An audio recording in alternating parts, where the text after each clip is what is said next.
Joining me now is President of the National Federation of Republican Women, Julie Harris. Also with us is columnist of the American Spectator, Jeffrey Lord. Welcome to you both.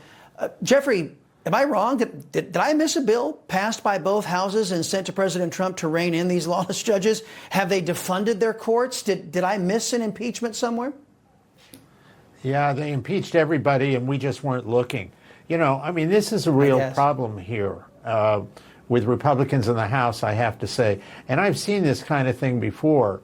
As you know, I worked for President Reagan, and in the day, although Republicans weren't in the majority, they still had some considerable clout in the House, and yet they didn't use it, which frustrated President Reagan no end. And I think just here we go again here with this. If they're going to start talking about impeachment and things like that, then do it. Don't put it out there and then not do it, which doesn't help. No kidding. U.S. District Judge Jamal Whitehead ordered the Trump administration to admit 12,000 alleged refugees into the United States. Julie, since when do judges make foreign policy? Who the hell elected this judge? Exactly. They don't make foreign policy. I am in agreement that the House and the Senate, they need to do something about this. The American people elected them for action, not just empty words. We have the trifecta. The Republicans have the White House, the Senate, and the U.S. House. Now, I understand we don't have large margins.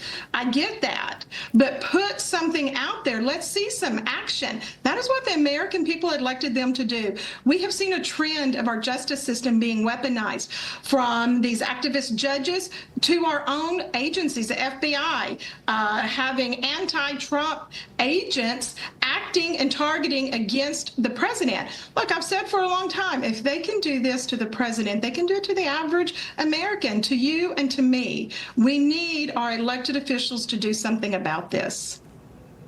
Yeah, I've said that I think we ought to be judging Republicans on how well they defend us from Democrats, and I'll leave it up to everybody's individual representative as to how they're doing in this endeavor. Guys, I want to direct your attention to something happening in my home state of Texas. A University of Texas San Antonio professor, Zaid Mushar Haddad, was arrested this week on federal child pornography charges nearly 4 years after FBI agents caught him watching child pornography, according to what they say, in his home.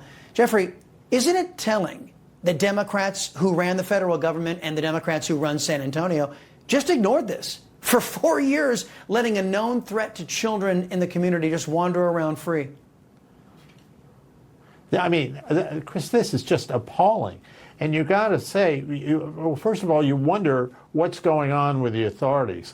But when you get beyond that, you begin to think, you know what's going on with the authorities. They've seen this stuff, they knew this stuff, they were aware of it, and they did nothing about it. That is even worse. Yes, and Julie, Christopher Wray's FBI, I mean, it was his agents, and then somehow, you caught him with child porn, he was watching it when you busted in, and then we're not going to make an arrest? I mean, what does that say about how things were run the last 4 years and about who was running things? Well, we know what they were thinking. They were more focused on arresting their political opponent than taking someone who was a child abuser off the streets. I'm appalled by this person being free for 4 years. I mean, they walked in to his house and saw this streaming on his video. I mean, why did it take 4 years? It is appalling. It is shocking. It should be looked into. That should be a crime, to let him just roam around for 4 years while they're focused on arresting their political opponent. It is sad where we were. And you know what? I think a lot of Americans are saying, where's the reckoning for what these people did to us? And I think it goes right back to where we started the conversation. Just what are Republicans doing to bring about that reckoning? Julie Harris and Jeff Lord, thank you very much, guys. Appreciate the time.